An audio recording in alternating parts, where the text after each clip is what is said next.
Olá, começa agora mais uma transmissão ao vivo de Tutameia, sempre trazendo para você um personagem, uma figura, um brasileiro, uma brasileira que nos ajude a compreender melhor o momento que vivemos em nosso país, para que a gente possa viver melhor, atuar melhor, trabalhar melhor nessa nossa pátria tão querida. Ela é Eleonora. Ele é o Rodolfo. E ela é a professora Léa Vidigal, que vai estar conosco nessa entrevista, vamos conversar sobre economia, sobre o Brasil, sobre os meandros, os internos, né, de privatizações e projetos econômicos. Mas antes que a Eleonora a apresente com mais detalhes e faça a sua primeira pergunta, eu quero te convidar para participar aqui da nossa conversa, mandando seus comentários e, principalmente, levando mais longe as reflexões, as informações que a professora Léa vai nos trazer ao longo da entrevista. Então, divulgue entre seus amigos, compartilhe nas redes sociais. Essa entrevista fica disponível no nosso canal de vídeo, o Tutameia TV. Basta digitar Tutameia TV, você chega lá. E o nosso trabalho está ancorado no Tutameia. O endereço é tutameia.jor.br. Eleonora. Léa, muito obrigada por você estar aqui hoje, nos nossos estúdios caseiros do Tutameia. Léa Vidigal é mestre e doutoranda em Direito Econômico pela USP, professora de Direito Econômico na Mackenzie, e é que está lançando um livro aqui que nós vamos mostrar. O Rodolfo vai mostrar aqui Peraí, aqui. Tá, agora. Vai trazer para cá? Para essa aqui. Uhum. Isso. Aqui. BN10, um estudo de direito econômico. Vou botar na outra câmera agora também, Rodolfo. Aqui. Está aí. Peraí, aqui assim também. Que vai ter um lançamento especial na próxima semana. Vai ter um lançamento especial na próxima semana em São Paulo. E a gente está muito contente de poder receber a Léa aqui para falar de BNDES, para falar desse banco tão importante na história do desenvolvimento brasileiro. O livro da Léa percorre a história do banco, né, desde a sua criação no governo Vargas até o final do governo Lula, em 2010. A Léa mostra como o banco foi se modificando nesse tempo todo, né, de financiador do Estado, de investimentos estatais, passou a ser importante no financiamento privado, né, depois socorreu empresas, se tornou um banco hospital, como se costumava dizer, né, teve um papel aí nas privatizações e, enfim, se modificou aí bastante. E me chamou a atenção, Léa, um trecho que você fala na página 145, em que você cita o Celso Furtado. E o Celso Furtado, dando uma entrevista em 99, depois você recupera até essa aspa no final do livro, disse o seguinte: em 99, quando o banco tinha passado por um processo, né, bastante de descaracterização muito grande do banco, né, sendo linha auxiliar aí nas privatizações, e o Celso Furtado, em 99, disse: em nenhum momento da nossa história foi tão grande a distância entre o que somos e o que esperávamos ser. Eu fiquei pensando nessa frase, olhando para o BNDES hoje, olhando para a economia toda, mas olhando especialmente sobre o que está acontecendo no BNDES. Dá para imaginar, o BNDES já teve um momento em que tivesse tão enxovalhado, tão sob ataque, tão, enfim, vulnerável como está hoje? Qual é a sua visão? Boa tarde, Eleonora. Boa tarde, Rodolfo. Obrigada pela recepção, pelo convite. Uma honra estar aqui com vocês. E, bom, o BNDES é um banco que está conectado ao nascimento da indústria brasileira, né? Ele participou da criação da infraestrutura da indústria brasileira, tanto do ponto de vista da atuação do Estado, da sua indústria, da indústria estatal, da infraestrutura do Estado, quanto da criação de mercado e de indústrias nacionais, e depois, inclusive, até hoje atua em relação ao capital internacional. Mas o fato é que o BNDES sempre foi um agente fundamental do planejamento do desenvolvimento brasileiro. Então, ele nasceu com essa missão. A missão do BNDES, e o livro conta essa história, né, a partir de um mapeamento das suas origens, da sua missão histórica, foi criar o financiamento e, além de tudo, a capacidade técnica de planejar o desenvolvimento e viabilizar financeiramente os investimentos necessários à criação de capacidade produtiva no Brasil. Isso, ao longo de toda a sua história, teve algumas transformações, como você mesmo mencionou. No início, a gente está falando de um banco que tratou mais de transporte e energia pela questão da demanda inicial, né, de um processo de industrialização. De infraestrutura. Exato. E que foi constituída, no caso brasileiro, pelo Estado, né? A iniciativa privada não reunia capital, nunca teve a iniciativa de criar essa infraestrutura, até por uma questão de dimensão dos investimentos. Mas o fato e pela condição de país subdesenvolvido, que sempre foi pressionado pelo capital internacional para dominar esses setores, a gente teve a capacidade de criar um projeto nacional de desenvolvimento que se iniciou com Vargas, se aprofundou tremendamente com Juscelino Kubitschek, de estruturação de um projeto nacional de desenvolvimento em bases soberanas, ou seja, capaz de decidir sobre os rumos do nosso futuro. Isso implicou o controle sobre os nossos recursos naturais e também um processo de industrialização que internalizasse os centros de decisão econômica. Eu estou falando isso com base no estudo, basicamente, do Furtado e em outras análises da CEPAL. Isso, dentro do projeto de desenvolvimento ali, seria um desenvolvimento com democracia e com democratização, inclusive, econômica, né? Distribuição de renda, melhoria dos salários, da qualidade técnica do emprego, incorporação de tecnologia. O BNDES fez parte dessa trajetória, então, do desenvolvimento nacional com soberania, planejada pelo Estado e executada em muita medida pelo Estado. Mas ele foi objeto de ataque, sim. Ele foi objeto de ataque a partir do momento que, em 64, o plano trienal plano trienal que foi elaborado pelo Celso Furtado como ministro do Planejamento no governo Jango. Nesse momento, Juscelino Kubitschek era candidato a retornar à presidência da República com um plano de desenvolvimento que completaria o processo de industrialização, já melhorando a qualidade de vida da população rural, né? E esse plano está no anexo do livro. Eu falo que a melhor parte do livro é o anexo, porque é um documento inédito, né? O plano da agricultura do JK chamava 5 anos de agricultura para 50 anos de fartura. Só que com o golpe militar, o BNDES perigou ser extinto, né? Castelo Branco, Otávio Gouveia de Bulhões e Roberto Campos, que pretenderam eliminar o BNDES da sua atuação, né? Então teve até um debate entre os empresários sobre a necessidade de manutenção. Naquele momento a industrialização já tinha avançado até um ponto que os empresários tinham necessidade de manter o financiamento da indústria. Então já não era mais possível retroceder. E aí o BNDES foi protegido por um debate público intenso, né? Mas existia a intenção clara de extinguir o banco. Isso se refletiu na sua depressão financeira, né? Foram estrangulados seus recursos e tal. E durante os anos 90, com as privatizações, teve uma discussão, mas como ele passou a ser agente de privatização depois da crise dos anos 80, o BNDES se sustentou já deformado da sua missão original de atuar como um planejador e executor do desenvolvimento, né? Aí a gente já está falando de desestruturação do Estado desenvolvimentista, digamos assim. Então a gente não está vivendo um momento novo, totalmente novo, no sentido de que já houve ataques ao BNDES, ele resistiu e ainda resiste.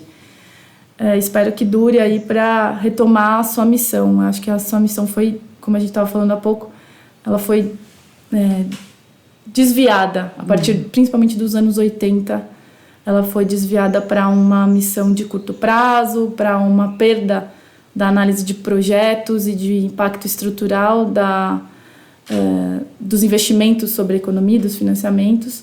E hoje a prioridade é risco-retorno, em muitos aspectos, apesar de uma atuação importante contracíclica durante a década de 2000, a gente tem, com a crise de 2008, o Brasil não sofreu como sofreria os impactos da crise internacional se não fosse a atuação do Estado anticíclica, né? Então, e o BNDES foi importante para sustentar a economia.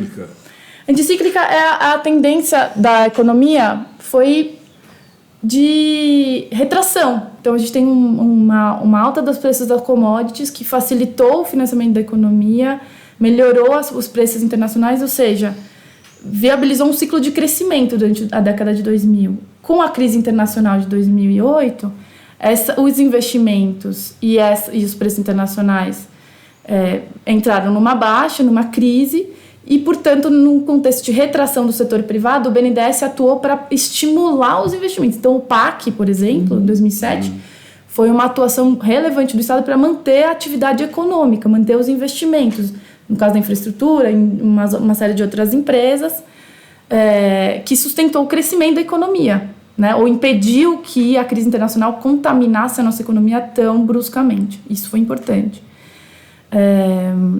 Mas quanto à ampliação e sofisticação da indústria e da capacidade produtiva nacional, o BNDES não conseguiu seguir um processo de planejamento econômico como fez em outros momentos da história ao longo dos anos 2000, né? Até porque esse processo de planejamento ele não aconteceu como um planejamento global, como um planejamento de longo prazo, que viabilizasse investimentos em setores estratégicos e que desenvolvesse esses setores para ampliar a capacidade produtiva e a tecnologia nacional, não aconteceu.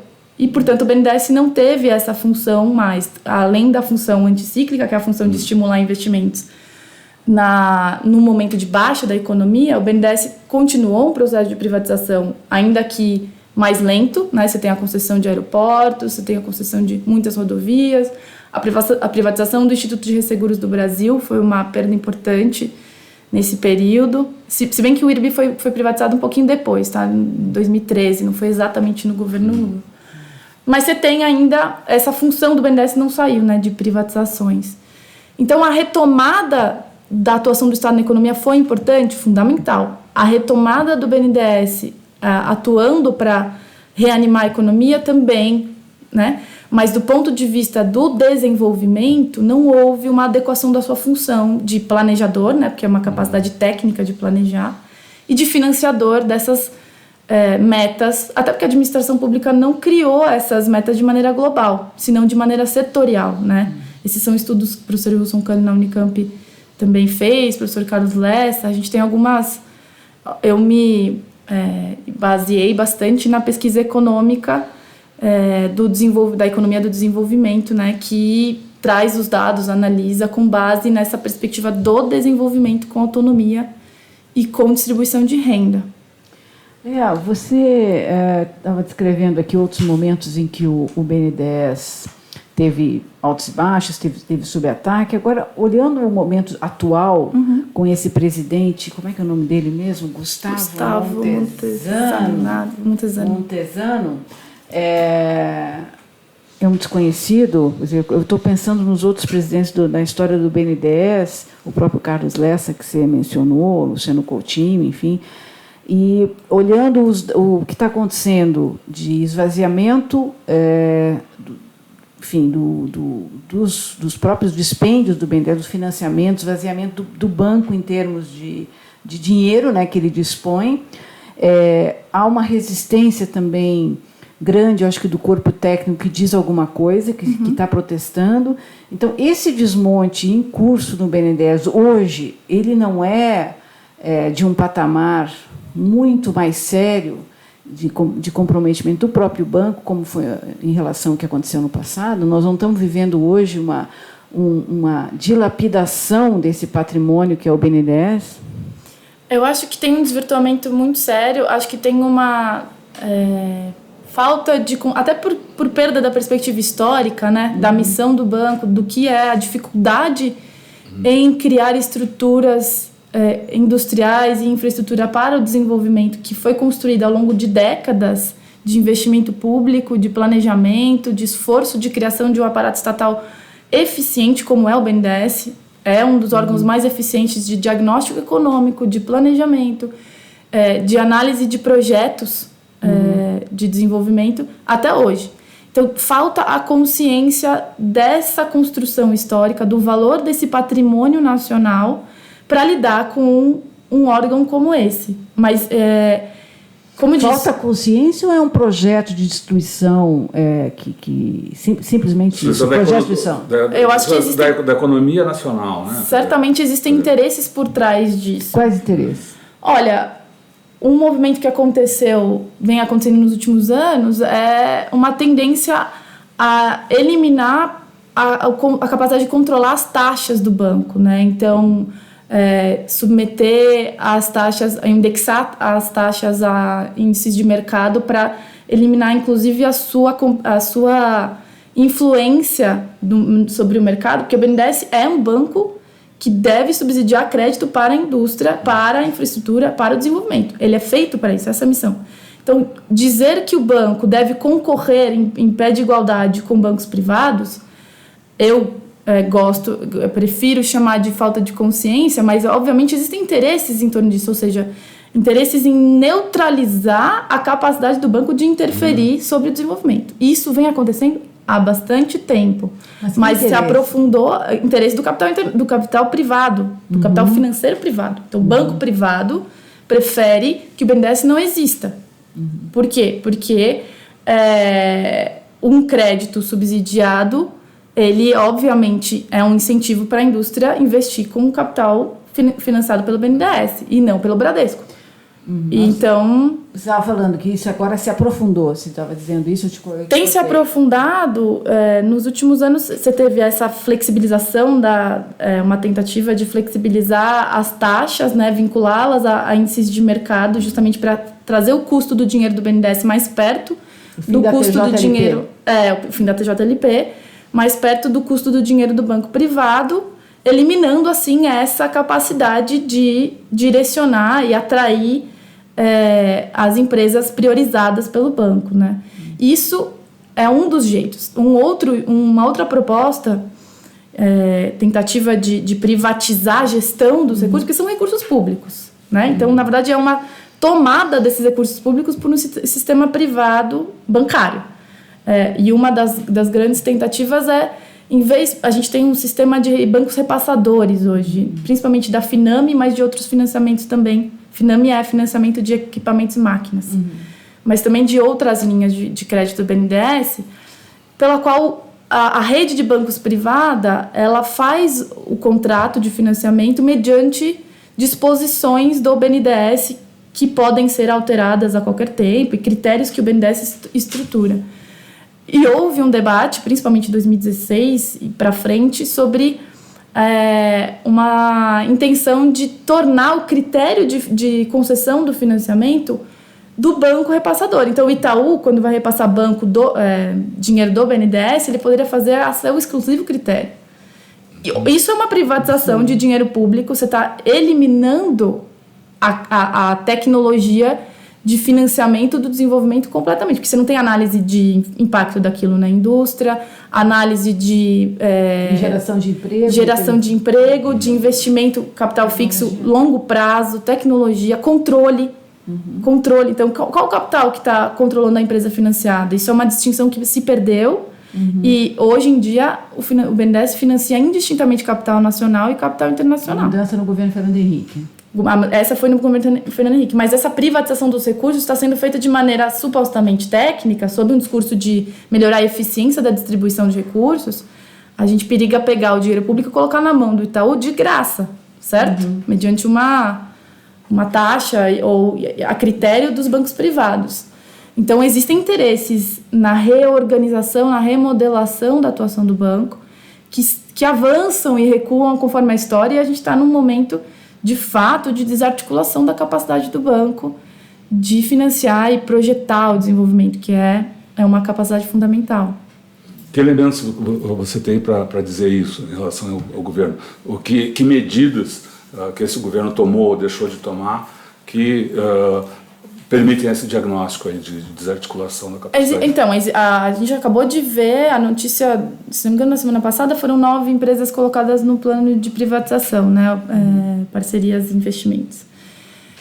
Essas 9 estatais, existe em algumas manifestações, o BNDES foi colocado como um dos financiadores dessa privatização. Então, você pega patrimônio público, estatais, inclusive, com tecnologias importantes, a Serpro, né? Sim. A Telebrás, os Correios, que vêm sendo sucateados há algum tempo já, inclusive como estratégia de redução de valor para vender. E o BNDES, ele é um dos atores que está cotado, se não bastante provável, seja o financiador, né? Teve uma medida provisória que ampliou a atuação do BNDES, se não me engano, 889, preciso rever o número da medida provisória. Ampliou a capacidade de atuar nas privatizações esse ano. Ela caiu porque não foi aprovada no Congresso em tempo, mas isso denota a intenção do banco de desestruturar ou desorganizar essa capacidade estatal de planejar e desenvolver. Isso é um dos aspectos, né? Mas internamente você tem uma série de debates e direcionamento dos esforços técnicos para estudos como essa questão da privatização dos critérios de repasse de valores pelos bancos privados. Todo um discurso de eliminar o Estado, mas que, na verdade, está usando o Estado para financiar a privatização, a transferência de patrimônio para um setor privado e para privatizar a gestão de recursos públicos, né? Então, eu não acredito na extinção do BNDES, pelo menos no curto prazo, porque ele é um instrumento que está desvirtuado da sua finalidade e está cumprindo uma função e atendendo a esses interesses, né? Quer dizer, ele vai estar atuando no sentido da privatização dos recursos públicos, desse movimento de no qual as empresas ou os bancos privados se apoderam desses recursos para seus próprios interesses e não para um interesse maior de desenvolvimento. No caso das estatais, esse processo, historicamente, ele está se repetindo, né? Então, já aconteceu nos anos 90, não funcionou. A gente teve as taxas de energia elétrica privatizadas no setor, né, nos anos 90. Elas só subiram. Os estudos setoriais mostram que as taxas do usuário, que foi transformado em consumidor, elas só subiram depois das privatizações. Então, mas em outros setores você pode fazer as mesmas análises e não funcionou. Inclusive, vários estados nacionais desenvolvidos têm reestatizado setores inteiros. A Grã-Bretanha, por exemplo, a França, setores de saneamento, setores de distribuição de água, energia, transportes, e a gente já tem elementos suficientes para ver que não funcionou, né? E no caso brasileiro, o meu estudo busca fazer também uma análise da atuação do banco e dessas transformações ou mudanças institucionais em relação à Constituição, que a gente acaba esquecendo de falar, né? Mas do direito econômico, a nossa ordem econômica constitucional, ela fixa objetivos para a economia brasileira. A gente não está falando só de uma ideologia nacionalista ou mais estatizante. A gente está falando de um projeto de desenvolvimento, de superação do subdesenvolvimento que foi incorporado pela ordem econômica constitucional. O artigo 3º é expresso em dizer que a República Federativa do Brasil tem o objetivo de garantir o desenvolvimento nacional, né? O artigo 170, inciso 1º, fala que a soberania nacional é fundamento da ordem econômica brasileira. O artigo 219 fala que o mercado interno tem que ser instrumentado, desenvolvido de maneira a viabilizar o bem-estar, o desenvolvimento socioeconômico e cultural e a autonomia tecnológica do país, né? E esses são alguns artigos que articulam a nossa ordem econômica constitucional no sentido de vincular tanto o legislador quanto o executor de política econômica e social no executivo, quanto inclusive o juiz, né? E a gente esquece que o BNDES está vinculado a essa ordem por várias razões. Por ser um banco, porque não é só o banco público que está vinculado a essa ordem, é toda a economia brasileira, o sistema financeiro como um todo. A lei do sistema financeiro fala que a competência do Conselho Monetário Nacional é fixar uma política monetária de juros que seja coerente com o processo de desenvolvimento, a Lei 4595 de 64. Mas fora o fato de ser um banco que tem que se adequar a um sistema financeiro voltado ao desenvolvimento, o artigo 192 da Constituição também coloca a adequação do sistema financeiro aos objetivos de desenvolvimento nacional. O BNDES, ele é uma empresa pública, capital exclusivamente público, uma instituição financeira pública que está, pela sua natureza de empresa estatal, é um instrumento de política econômica. A empresa estatal se diferencia da empresa privada por ser um instrumento de atuação do Estado em relação à economia, de promoção dos seus objetivos de política econômica. Isso não é ideologia tal ou qual que se possa discutir, a não ser que isso seja eliminado da Constituição. Existem interesses que querem eliminar, mas ela continua lá. O artigo 173 fala que o Estado atuará na economia diretamente quando relevante ao interesse nacional ou interesse público, né? Então, o BNDES está vinculado a esses mandatos, a esses imperativos constitucionais, tem a sua função determinada por eles, né? Então, eu tentei agregar essa análise histórica da missão do banco à análise jurídica necessária de leitura da Constituição e compreensão da missão do banco à luz desses comandos, né? E inclusive, o artigo 239, parágrafo 2º, se não me engano, o parágrafo 2º, ele vincula receitas expressamente ao BNDES. Os recursos do Fundo de Amparo ao Trabalhador, 40% dos recursos, são destinados ao BNDES para programas de desenvolvimento, não para repasse aos bancos privados. É um pouco diferente. Bem diferente. Exato. Você pode interpretar de várias formas a Constituição, mas não de maneira a subverter o seu sentido, né? Então, essa tentativa que eu entendi, acho que pode ser útil, né, de entender a missão do banco conectada ao ordenamento constitucional. Ouvindo você citar aí esses artigos da Constituição que se tratam da questão econômica, fico pensando que se não só em relação ao BNDES, mas em relação à economia como um todo, esse governo não está atuando de forma frontalmente oposta aos ditames aí estabelecidos na Constituição. Sim, essa conclusão, né? Na verdade, a conclusão do livro é uma atualização da frase do Furtado de 99, que a Leonora mencionou no começo. Nunca foi tão grande a distância entre o que somos e o que esperávamos ser. Né? Então, você tem uma contradição gritante entre a utopia, o projeto que está na Constituição, que é um projeto da sociedade brasileira, porque senão não teria ido para lá, percebe? Com todos os problemas que se possa mencionar a respeito da Constituinte, o pacto que temos hoje fundamental é a Constituição de 88. Senão não temos um Estado, senão não temos uma nação. Então, a gente está sob essa égide e é o consenso social, é o consenso da sociedade brasileira que o processo de desenvolvimento aconteça em bases soberanas e democráticas e com redistribuição dos recursos econômicos no sentido da estrutura. Então, a alteração da qualidade do emprego, a melhoria da renda, não só de maneira superficial do ponto de vista de transferências diretas, mas do ponto de vista das estruturas econômicas e a qualidade da tecnologia, do emprego e a distribuição regional disso, né? O artigo 3º também fala de redução das desigualdades regionais.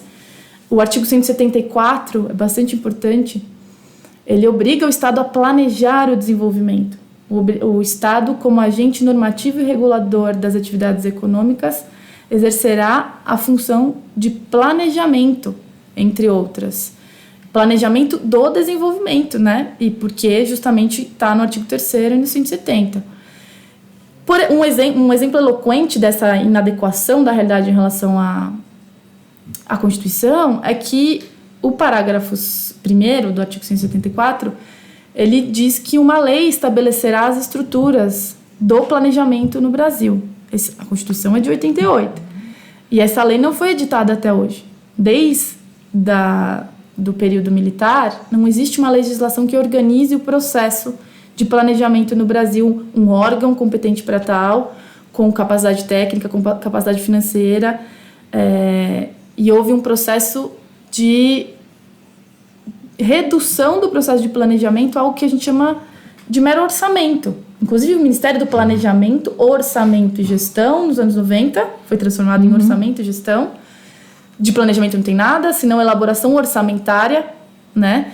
E que hoje Ministério, na verdade, passou a ser Ministério do Desenvolvimento e Gestão por um período muito breve, e hoje em dia é Ministério da Economia, ponto. Né? Então, a questão do planejamento virou uma ideia, a lei não foi editada, você poderia até tomar alguma medida em relação ao Congresso por omissão, né, em relação a essa não criação de uma lei de planejamento, mas isso reflete uma política, esse é o ponto. Desde 88, desde a década de 80 até hoje, não houve vontade política de estabelecer uma estrutura de planejamento e desenvolvimento com capacidade técnica, com legitimidade e com poder econômico também para globalmente organizar a economia. Você tem uma fragmentação das atividades do Estado, uma perda de visão de longo prazo, né? E o BNDES refletiu isso quando ele cria critérios de concessão de crédito muito parecidos com dos bancos privados, né? Critério risco-retorno, existem exigência de garantias maiores do que o valor do financiamento em muitos casos. O próprio corpo técnico foi perdendo pela leitura dos trabalhos do corpo técnico, você vê que se perdeu essa visão de conjunto tão importante da economia, e uma busca de orçamento, equilíbrio fiscal, de criminalização do gasto público, né, com a lei de responsabilidade fiscal, agora com teto, né, a emenda do teto de gastos, que foi posterior ao final do trabalho, mas que dá na mesma lógica, criminalização do gasto público. Quando, na verdade, em todos os países do mundo que houve desenvolvimento e que o Estado está atuando, segue atuando de maneira intensa na economia, né? Eu estava estudando alguns dados. O Banco de Desenvolvimento Coreano, que é um país que se desenvolveu nas últimas décadas, o Banco de Desenvolvimento tem ativos bem parecidos em valor de ativos, cerca de 230 bilhões de dólares, muito parecidos com a dimensão dos ativos atuais do BNDES. O Banco Alemão de Desenvolvimento tem quase $500 bilhão em ativos, ou seja, financia intensamente a indústria alemã, que é uma das mais avançadas do mundo. Acabou de ser aprovado pelo Congresso americano a criação de um banco de desenvolvimento para incentivar empresas americanas a exportarem e produzirem em países em desenvolvimento, entre aspas. Então, o Banco Chinês de Desenvolvimento, só o Banco Chinês de Desenvolvimento, o Chinese Development Bank, tem quase $2 trilhões em ativos para financiar os seus processos industriais, infraestrutura e etc. Então, a ideologia do livre mercado, a ideia da globalização, de liberalização, ela não passa de uma ideia que falha, que ela se desestrutura na mirada pela realidade, tanto do presente quanto do passado. O Brasil teve história de desenvolvimento quando organizou o seu mercado, quando viabilizou a industrialização por meio do planejamento, e hoje o que a gente tem nas nações que estão em rotas de desenvolvimento ou desenvolvidas, uma atuação profunda do Estado. Eu estou falando só dos bancos de desenvolvimento, mas a gente poderia falar em outros setores também, né? Reforçando isso, quer dizer, o Estado é necessário, talvez imprescindível, a presença do Estado para impulsionar o desenvolvimento de uma nação soberana, e não, como preconiza aí Paulo Guedes e Caterva, essa suposta soberania do mercado. O Estado, ele é a inteligência de longo prazo, ele é o capital que sustenta os investimentos que a iniciativa privada nunca vai fazer em tecnologia. A inovação, por exemplo. A inovação, tem um livro da Mariana Mazzucato que chama O Estado Empreendedor.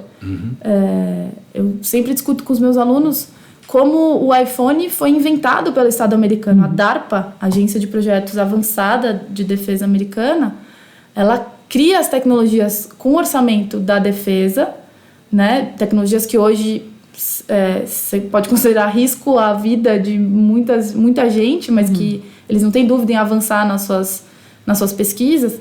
E essas pesquisas amplamente financiadas pelo Estado ao longo de muitas décadas deram origem às tecnologias várias que foram integradas pela Apple, uma das maiores empresas do mundo, se não a maior hoje em valor de mercado, em valor de marca, e distribui os seus produtos pelo globo e atrai a renda, a riqueza decorrente das suas patentes, né? Então, O Estado foi criador das tecnologias que criaram uma empresa privada de dimensões globais, as maiores, todas elas, né? A Microsoft, a Dell, Facebook, Google, e hoje você tem competição asiática também, né? Você tem uma série de unicórnios aí na China também, e a China investindo muito em tecnologia, que são exemplos de que o Estado não é necessariamente ineficiente. Isso é outra discussão que não leva a gente a lugar algum, né? O Estado ele é necessário para planejar, visualizar, diagnosticar e promover os setores a longo prazo,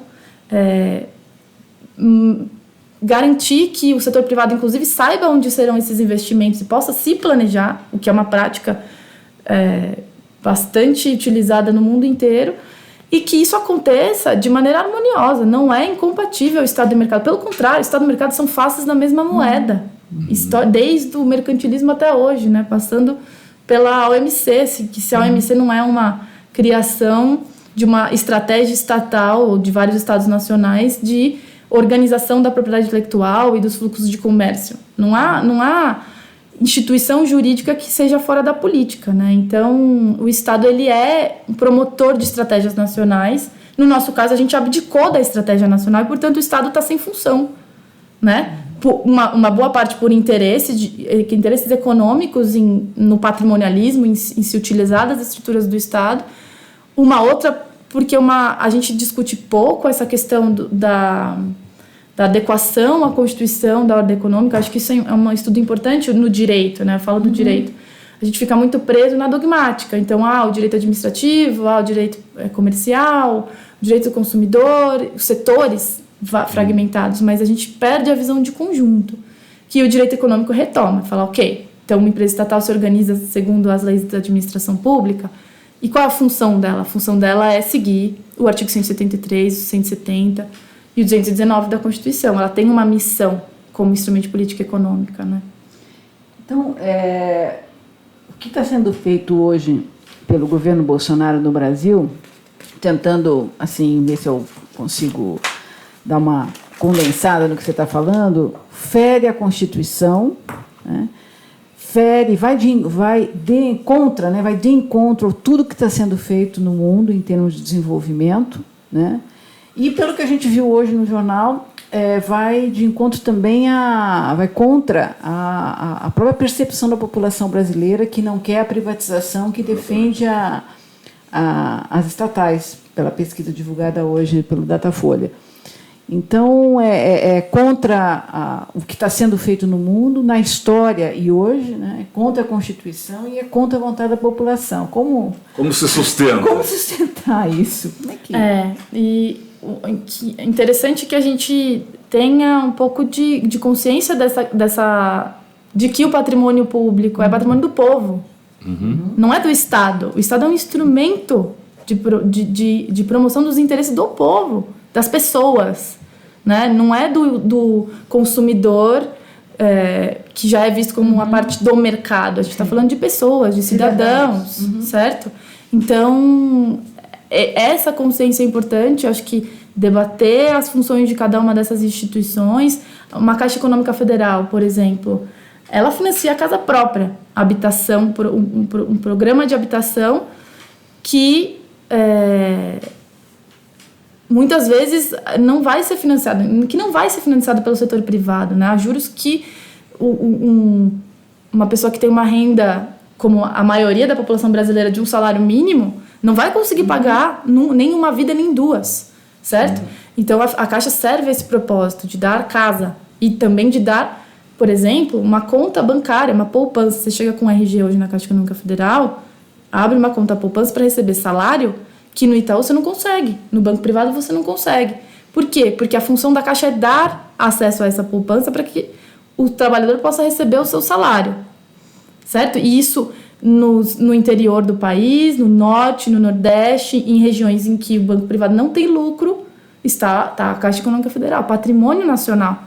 Como a gente organiza um país que tem dignidade no trabalho, que tem salários decentes, né, capazes inclusive de criar mercado, de desenvolver o país, sem uma rede financeira uma rede bancária que permita isso ao povo, né? Então, o Banco do Brasil, em relação ao produtor rural, por exemplo, ao seguro rural e a outras operações muito importantes, a questão da geração e distribuição de energia elétrica, né?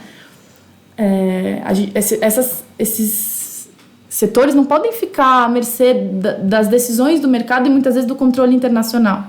Você não pode dar a geração de energia elétrica e o investimento para uma empresa chinesa, que a hora que ela decidir parar de investir ou decidir desligar a turbina, a gente faz o quê com uma cidade como São Paulo, né, sem fornecimento de energia? Isso é vulnerabilidade, é perder soberania. Então, o Estado, não como o fim em si mesmo, mas como instrumento de promoção dos interesses nacionais, que na verdade são interesses do cidadão. Só que isso precisa ter capacidade técnica, precisa ter capacidade financeira, precisa ter eficiência também, né? E quando a gente fala da Petrobras, foi recorde de produção de petróleo, uma empresa lucrativa, né? A venda da distribuidora, da BR Distribuidora, por um pouco mais de 9 bilhões, quando ela lucra mais de 3 por ano, né? Do que a gente está falando? A gente está beneficiando, na verdade, um setor privado internacional, que não tem competição nacional, não tem nem competição no setor de petróleo, é um cartel, certo? Um cartel de nações. E a gente entrega essa parcela da soberania construída a muito custo a uma empresa americana, ou enfim, a quem está chegando, quem comprou. E aí, a mesma coisa em Embraer, né? Está buscando de fazer e controlar a política energética, porque está tá fatiando aquela que é a empresa que seria o instrumento dessa política. Né? Instrumento de organização do preço, política de preços internos, né, que evita, inclusive, a vulnerabilidade a choques internacionais. Então, se o preço do barril de petróleo explodir no mercado internacional, a indústria brasileira vai ficar sujeita a isso? O transporte? O cidadão, no final das contas? Né? A gente criou essa capacidade de decidir internamente sobre o preço lá em 53, quando foi criada a Petrobras. A gente não pode abrir mão dessa capacidade. Ela é nossa, ela não é do Estado, ela é do povo. Né? Então, acho que esse debate sobre a função de cada uma dessas instituições, da função do Estado, inclusive, porque essa compreensão do Estado como instrumento, ela elimina os dogmas, elimina a superficialidade de um debate dual entre Estado e mercado, né? Que coloca cada coisa no seu devido lugar. Ter um incentivo, ser uma economia de mercado, não significa ser uma economia dependente, não significa ser um quintal, né? E muito menos uma fazenda, certo? No nosso caso, a gente já avançou para patamares de indústria e a gente está regredindo. Né? Então, a noção histórica, a noção da função dessas instituições dá um panorama mais sólido para pensar o que fazer com elas. Né? E no caso do BNDES, eu acho que eu, na verdade, torço para que ele resista e seja reconfigurado aí para a sua função original, constitucional, né? Que é a função de planejar e financiar o desenvolvimento brasileiro. Urge ser retomada e urge ser reconstruída. Eu trabalho para isso, eu estudo para isso. Os meus alunos acabam estudando história, estudando um pouco da economia, porque senão a gente perde justamente essa análise funcional, essa capacidade de organização em função dos interesses da sociedade brasileira. Né? Você está vendo resistência no BNDES? Como é que você vê? Você falou da importância da resistência. A gente fala de resistência aqui todos os dias, né? Em vários setores, desmonte e resistência. Como é que você está vendo isso dentro do ponto de vista do BNDES? Está havendo resistência, o corpo técnico, mesmo as empresas que, enfim, de alguma maneira são associadas a esse modelo, estão fazendo resistência a ele, a essa destruição? Olha, eu acho que tem internamente, os estratos técnicos do BNDES são muito qualificados, muito bem formados, né? Então, tecnicamente, é uma agência, é uma instituição muito eficiente. Certo, eu não acho que uma desmontagem do BNDES seja muito fácil, porque o sujeito se formou numa carreira, ele foi feito para cumprir aquela missão, né? Ele foi formatado para aquilo, ele dedicou a sua vida a estudar para servir, né? É um servidor público. No caso do BNDES, eventualmente é seletista, mas a missão do banco é uma missão pública. E eu não tenho dúvidas que alguma resistência existe, né? Mais ou menos divulgada nas redes ou nos meios de telecomunicação, eu tenho certeza que existe. Tanto por parte dos sindicatos, associações, e do ponto de vista do empresário também. Apesar de que o empresário ele também poderia ter um pouco mais de clareza, né, até sobre essa questão da função. Às vezes ele também fica um pouco permeado por esse debate ideológico estéril, mas eu acho que existem sim empresas que dependem, né? O setor, por exemplo, de automobilístico tá baleado, né? Não só de autopeças, mas de montadores, etc. Tá bastante baleado com a retração da economia, mas a Finame é fundamental, né? Tem a maioria das empresas do setor não consegue fechar a conta sem a Finame, então eu acho difícil descontinuar esses programas. Existem interesses que já estão consolidados aí, né? O fim da TJLP, como é que você avalia essa mudança que já começou no governo Temer e que vai se aprofundando? Esse movimento, o fim da TJLP, que é a taxa de juros de longo prazo, ele é esse movimento de desestruturar a trava do custo do dinheiro, na verdade a organização do custo do dinheiro no longo prazo, né? Porque a TJLP, taxa de juros de longo prazo, permite fixar ou deixar flutuar muito pouco o valor dos financiamentos, né? Com uma taxa mais previsível, mais estável, que envolve um subsídio. Envolve um custo que é arcado pelo Estado, porque se a economia oscila, eventualmente o Estado segura aquela taxa, deixa de ganhar pela inflação, ou deixa de ganhar pelo aumento da taxa de juros de mercado. Isso faz parte da missão de um banco, né, de um banco de desenvolvimento, estabilizar as taxas de longo prazo para viabilizar o investimento produtivo. O que aconteceu e vem acontecendo, aconteceu no BNDES, vem acontecendo na Caixa, acho que tem 2 semanas a proposta de indexar a taxa da Caixa também à inflação, né, torna variável esse custo, torna ele flutuante. Então, se a gente tem uma subida da inflação, a gente tem contratos que vão oscilar conforme o custo da inflação e a empresa vai ficar sujeita a isso. Está criando uma instabilidade. Um fator que era de redução de incertezas passa a ser um fator permeado, contaminado pela incerteza do mercado. Ou seja, é disfuncional aos processos de financiamento de um banco de desenvolvimento e de um banco público como é a Caixa de Habitação. Né? Um banco público não, ela é uma sociedade de economia mista. Não, a Caixa é uma empresa pública, desculpa. Banco do Brasil aqui. Banco do Brasil, que é uma sociedade de economia mista.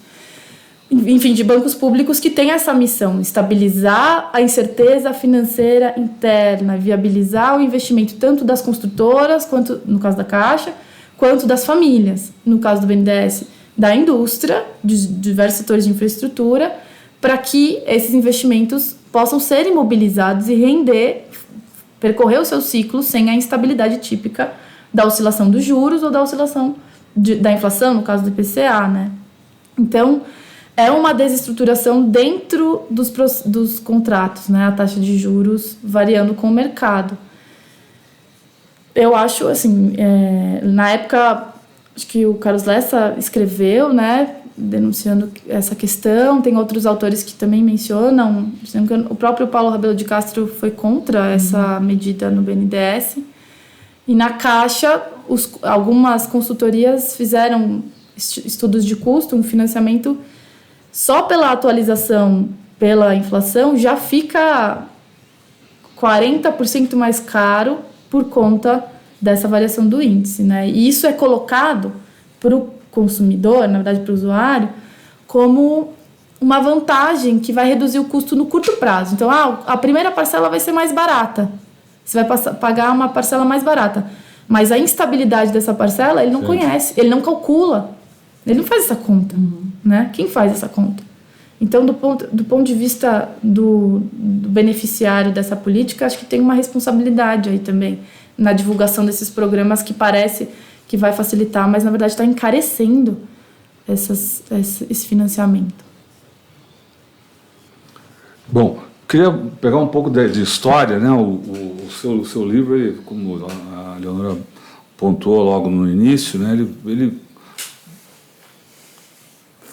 anda pela história do BNDES, pela história do Brasil e passa por um momento muito curioso que você também citou logo no início. Queria que você falasse um pouquinho mais a respeito, que é o plano daquele governo que nunca houve, o que seria o governo de Juscelino em 65, o plano de desenvolvimento do país que ele estava gestando. Sim. E que foi talvez a possibilidade da vitória dele nas eleições presidenciais marcadas para 65, para 1965, pode ter sido também mais um elemento para o golpe, né? Com certeza, hoje não tenho dúvidas disso. Inclusive tem uma pesquisa separada que originou um outro livro, né, o Assassinato de JK, que analisa todos os complôs, todos os planos de eliminação do Juscelino desde a década de 50 até o momento em que isso foi realizado de fato, que foi 76. JK foi assassinado. E, enfim, na pesquisa do ponto de vista do planejamento econômico, eu tive a honra de conhecer um dos guardiões da memória de JK, que era o Coronel Afonso Eliodoro. O Coronel Afonso foi assessor pessoal de Juscelino desde da prefeitura de Belo Horizonte, né, até o fim da vida. Inclusive visitou no exílio e faleceu foi no ano passado. Ele tinha 102 anos. Eu tive a oportunidade de entrevistá-lo com uma equipe de outros pesquisadores e ele, em conversas com ele revelou esse documento, porque do ponto de vista da historiografia, a maior parte da bibliografia histórica revela o sucesso que foi o Plano de Metas, né? O Plano de Metas, ele foi, sem dúvida, hoje eu posso afirmar, a experiência mais exitosa de planejamento do desenvolvimento brasileiro, né? Ele fixou metas, cumpriu metas, dobrou as metas, de fato, e cumpriu muitas delas. E o BNDES foi usado para buscar essas metas, para financiá-las e para elaborar, inclusive, os diagnósticos. E o Brasil crescia 8% ao ano, em média, né, com capacidade de incorporação de capacidade produtiva industrial. A Petrobras multiplicou sua produção, o tecido, as rodovias se expandiram, se integraram o território, as ferrovias, foi o maior investimento na expansão da malha ferroviária e reaparelhamento do governo até muito recentemente. Assim, a gente teve uma grande expansão da malha ferroviária, ao contrário do que a história costuma revelar. Salário mínimo em níveis altos, né, em valores reais. Os dados do Diese de 2012 indicam que é o maior salário mínimo da história em dólares até hoje. Então, você teve um crescimento sustentado, um crescimento que incorporou capacidade de produzir, um projeto nacional expresso e o Estado usado para essa finalidade, né? O Estado em marcha. Inclusive, Juscelino teve que romper com o FMI, porque em 58 o FMI condicionou uma série de empréstimos a abortar o Plano de Metas e a abortar a construção de Brasília, coisa que não estava na agenda e não aconteceu, portanto o FMI acabou tendo uma ruptura das relações aí. E aí a solução foi financiar internamente esse desenvolvimento, coisa que o Carlos Lessa fala que foi totalmente compatível com o crescimento e com a industrialização. Em 60, Juscelino sai, 61 a 63, você tem um período de muita instabilidade com o Jânio, né, toda a desorganização, enfim, a instabilidade política do período. O Jango assume em condições muito difíceis, com um sistema parlamentarista e uma base sem base para governar, né, sem estabilidade. Então, o plano trienal nem chegou a ser executado. Só que nesse período, o Juscelino, quando sai do governo, ele já está planejando o seu retorno em 65. Né? As eleições de 65 já tinham esse projeto, e o Juscelino queria completar o processo de desenvolvimento posterior ao plano de metas com o chamado Plano da Agricultura. 5 anos de agricultura Para 50 anos de fartura. Para 50 anos de fartura. Era o slogan. 5 anos de agricultura para 50 anos de fartura. Isso.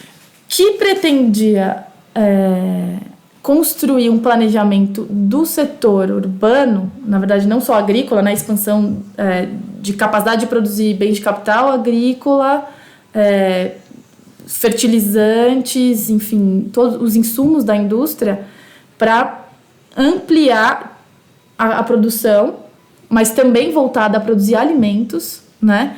E planejar o território de maneira a criar as chamadas agrovilas. Isso o Coronel Afonso Eliodoro contou quando a gente conversou. E também em outros documentos você vê isso.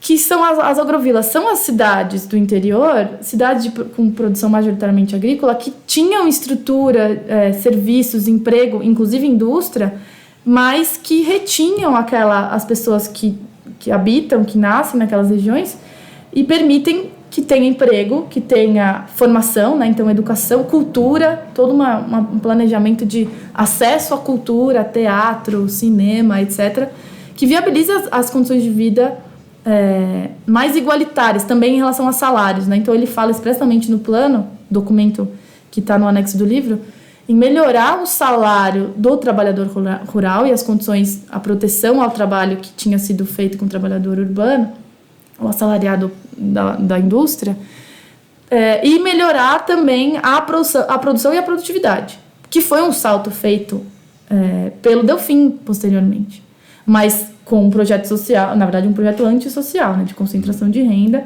e congelamento de salários, que foi feito na década de 70, 60 e 70. E o plano da agricultura, ele previa todas as reformas de base.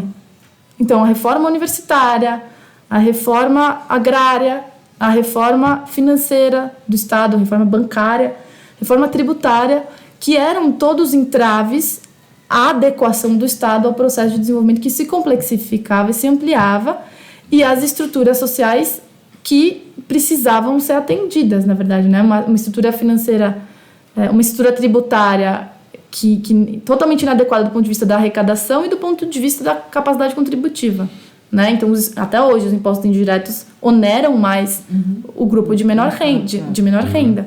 Isso a gente não resolveu, né? Então, isso foi uma novidade que o Coronel Afonso contou nas nossas entrevistas, e ele emprestou essa cópia do documento que está no anexo do livro, que é a síntese do plano, chama Um Compromisso com a Democracia. Então, o Juscelino estava com esse plano pronto, ele tinha, do ponto de vista político, ele estava costurando a aliança com o PTB, ele buscava aliança com o PTB, apesar de algumas discordâncias internas, enfim, todas as divergências internas do PTB, ele queria manter a aliança PTB-PSD, ele era do PSD. Na convenção do PSD de 63, ele foi confirmado candidato. Então, ele estava em campanha em 64 já era candidato a presidente. As pesquisas de opinião indicavam que ele esmagadora maioria de intenção de voto. Inclusive, os americanos, nas cartas à Secretaria de Estado americana, dos embaixadores e mesmo da CIA, você tem menções a essa intenção do povo, né, de reeleger o Juscelino, ou de elegê-lo de novo em 65. Ele é provável presidente, ele está com uma maioria, isso está nos documentos oficiais dos americanos.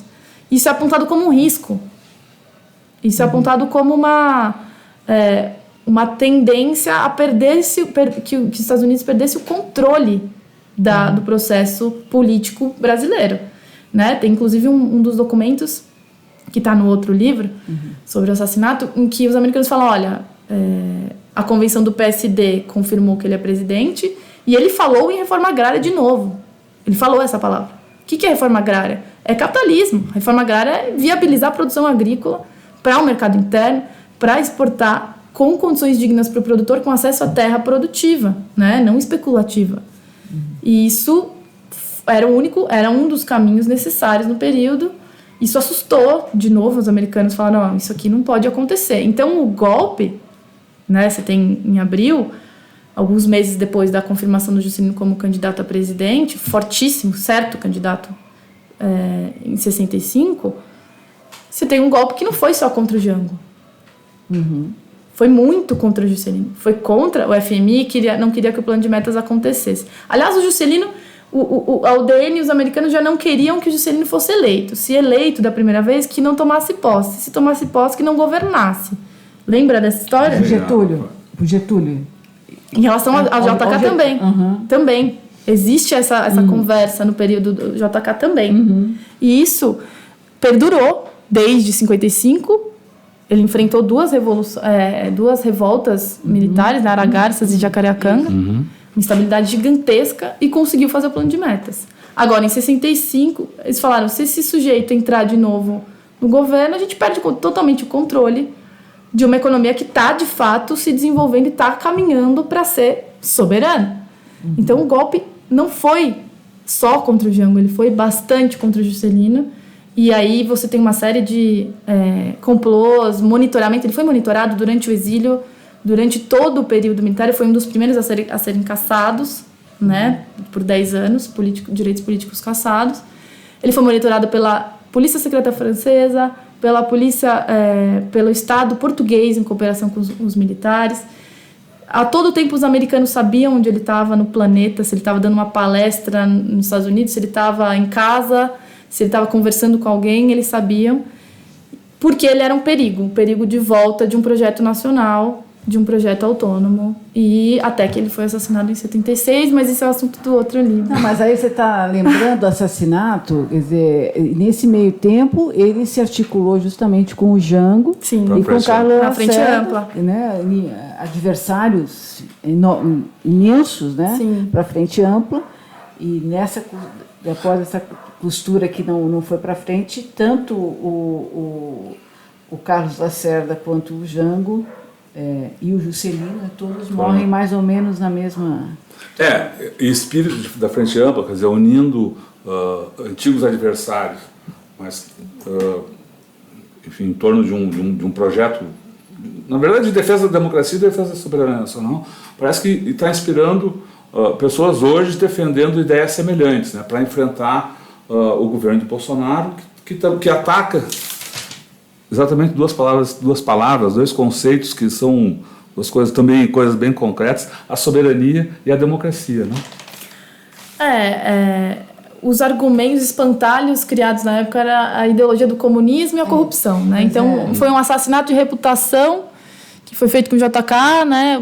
Acusações, não só apartamento, a corrupção na ponte da amizade, uma série de notícias, inclusive a mídia atuou, eu entrei na hemeroteca digital para entender que existia uma relação profunda entre o que os americanos dialogavam, sentavam com o governo militar, Castelo Branco, Costa e Silva e posteriores, para dizer qual seria a pauta.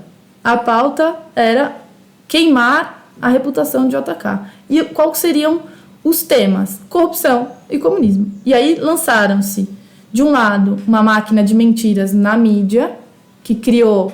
Saíram documentos sobre a corrupção na ponte da amizade. Esses documentos nunca vieram à tona.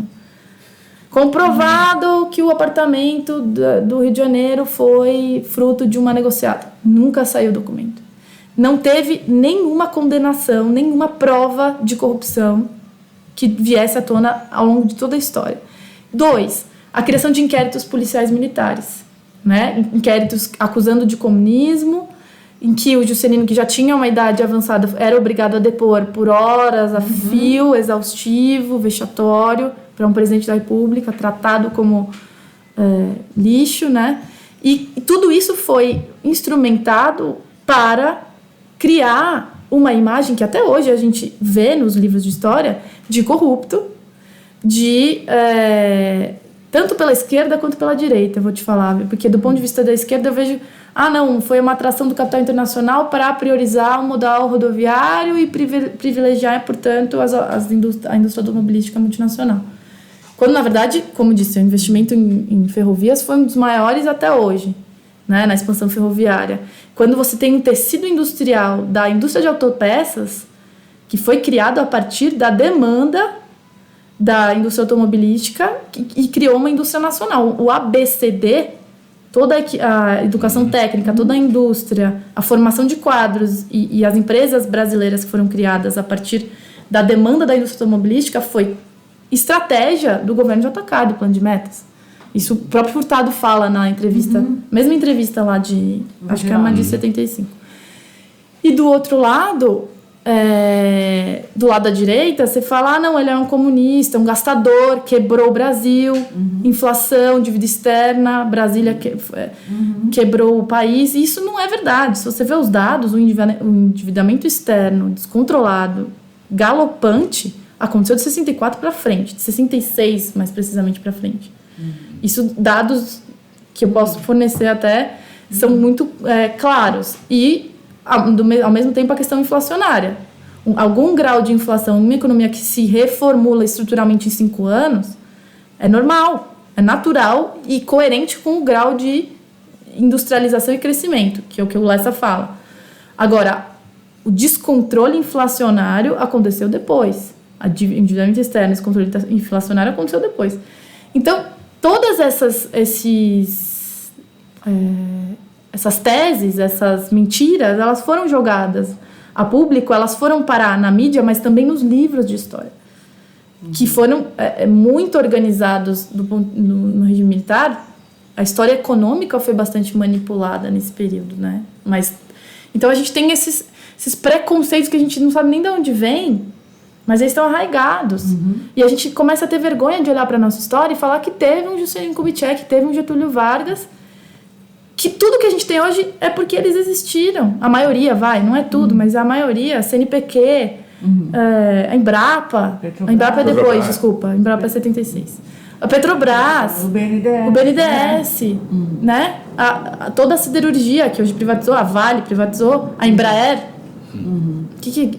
Como diz a Maria da Conceição Tavares, o que não jogaram fora tá aí, foi criado em 50, né? O que a gente não vendeu ainda tá aí estruturando a nossa indústria mais avançada. O que a gente tem hoje de mais avançada indústria? Aviões, petróleo, petroquímico, né? Que são 2 estatais criadas naquele período.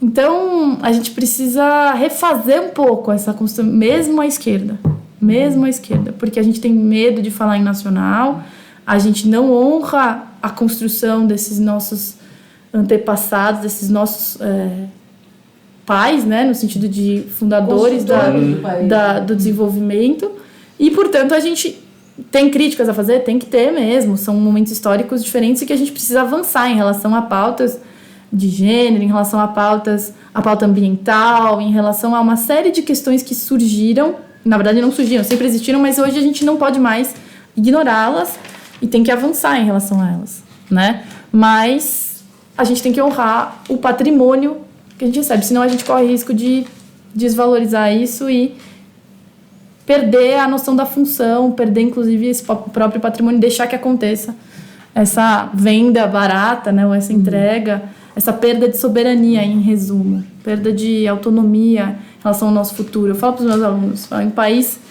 um país que não consegue construir o seu futuro não pode nem se chamar país, né? Tem que chamar, é um conjunto de gente, cada um por si, Deus por todos. Se a gente não tiver alguma coesão, e eu uso um texto do Besser Pereira para falar disso, um conceito histórico de desenvolvimento, se não tiver solidariedade, se não tiver um denominador comum, e ele fala de um objetivo comum que integre a sociedade, que colhe, né, o cidadão, o país não se desenvolve, o país não avança. Então essa síntese precisa ser brasileira, precisa ser nossa, e está por fazer, né? A gente ainda precisa construir essa nossa síntese que envolve todos os povos que aqui chegaram, os originais, os que aqui chegaram, todas as levas, as gerações, as regiões, os idiomas, né?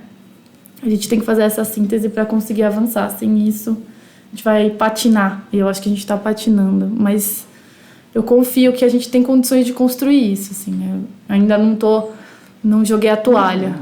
Né? Eu estou trabalhando para isso. Porque parece que não tem paralelo que a gente está vendo, né? A entrega, a submissão, a perda de soberania, tudo que você está falando, parece que a gente está num período dramático, né? Uma coisa muito destrutiva, né? E patinar talvez seja um termo leve, porque parece que está havendo um andar para trás, né? Uma destruição do que foi construído, das bases para alçar voo, né? Eu acho que essa questão de... não é um cenário fácil, é um cenário bastante difícil, mas eu olho para isso e prefiro a esperança do que abater, né? Do que se deixar abater, no sentido de que só a partir da nossa criatividade, da nossa solução e a minha atividade de pesquisa, meu trabalho serve justamente para contagiar as pessoas do ponto de vista técnico, do ponto de vista do direito econômico, nunca abandonando a técnica, de que o Brasil tem jeito, e a solução é só voltar para as nossas raízes, voltar para o nosso povo e olhar para o quanto a gente foi grande. O passado ajuda nisso. A gente é grande, na verdade, né? Então, olhar para o Juscelino me dá um alívio, falar assim, nossa, se a gente teve um Juscelino, se a gente teve um plano de metas, se o BNDES já serviu para tanto, ele pode voltar a ser reestruturado. Só precisa segurar as pontas, enquanto isso, para a gente reconstruir uma estrutura, para a gente reganhar essa consciência de um projeto nacional que parte do cidadão, não tem como. Parte da cultura, da capacidade de projetar um futuro, né, digno para a sociedade brasileira e adequado às nossas raízes, à nossa identidade. Não adianta importar fórmulas que não vão resolver. Do ponto de vista jurídico, do ponto de vista político, a gente tem que parar de acreditar no que nos contam e olhar para a nossa realidade, partir de onde a gente está. Tá difícil, mas a gente tem que partir de algum lugar e começar a construir, reconstruir, refazer com quem tiver boa vontade, com quem tiver comprometido, né? E acho que isso se expande, isso acaba contagiando. Sem dúvida, a gente precisa de um projeto político. Eu não tenho dúvida que precisa surgir um projeto político que dê unidade a essas estruturas, dê unidade, coerência para que uma instituição como o BNDES enxergue a sua missão. Não adianta colocar outro presidente do BNDES, precisa ter um projeto político de desenvolvimento do Brasil como nação soberana.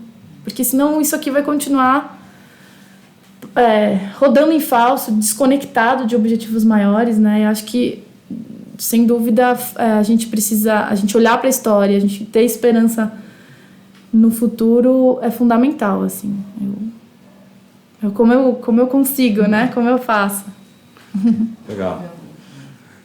Então a gente conversou aqui com a professora Léa Vidigal, que traz aí um olhar agudo, uma análise séria da história do BNDES, da história dos projetos de desenvolvimento do Brasil como nação soberana, onde falhou, onde pode ir, e aqui discutindo como estamos hoje, né? Então o livro da Léa é BNDES, um estudo de direito econômico, que foi aqui a base da nossa conversa, dessa entrevista. Esse livro vai ser lançado em São Paulo, vai ter um lançamento na próxima semana, na terça-feira. Isso. Na terça-feira, na livraria Tapera Taperá, que é lá na região central de São Paulo, bem no centro, ali pertinho da Avenida São Luís, e vai ter, nesse lançamento, vai ter também um debate, uma apresentação, uma mini palestra lá do professor Gilberto Bercovitch, é isso que assina aqui uma das apresentações do livro. Então, se você é interessado nisso, já coloque aí na sua agenda.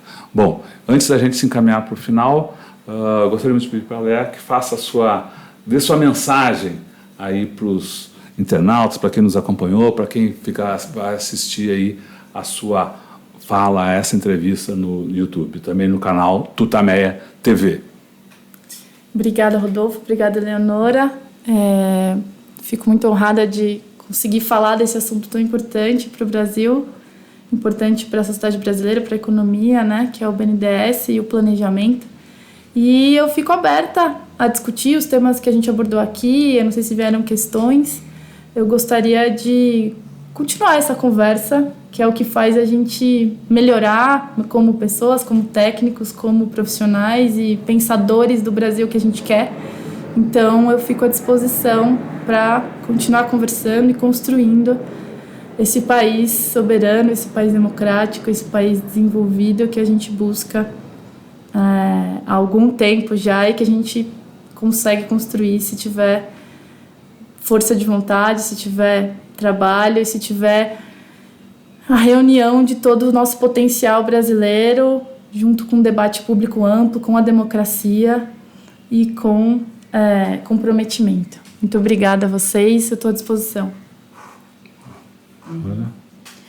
Muito obrigada por essa conversa bastante ampla aqui. A gente tem que voltar a conversar sobre o Juscelino. Isso, né? Esse livro é sensacional. Livro a gente ainda não tratou aqui no Tutameia, nós temos que tratar aqui. Já está convidada para voltar. Tem que ver a dupla, né? Com certeza. Somos três. Somos três. Os três, então. Isso. Porque é um livro muito baseado em documentos, né, que mostra, comprova, né, que o Juscelino foi assassinado. Mas é muito bom falar com você, muito obrigada por estar aqui, sucesso no lançamento do livro, né, e para você que está nos acompanhando, eu vou pedir de novo para vocês ir lá no Tutameia TV e se inscrever no nosso canal, né, apertar lá na sinetinha, para receber as notificações das novas entrevistas. É isso, então? É isso. Então, obrigado. Tá, pessoal. Muito obrigado, pessoal. Tchau, pessoal. Tchau. Tchau, tchau.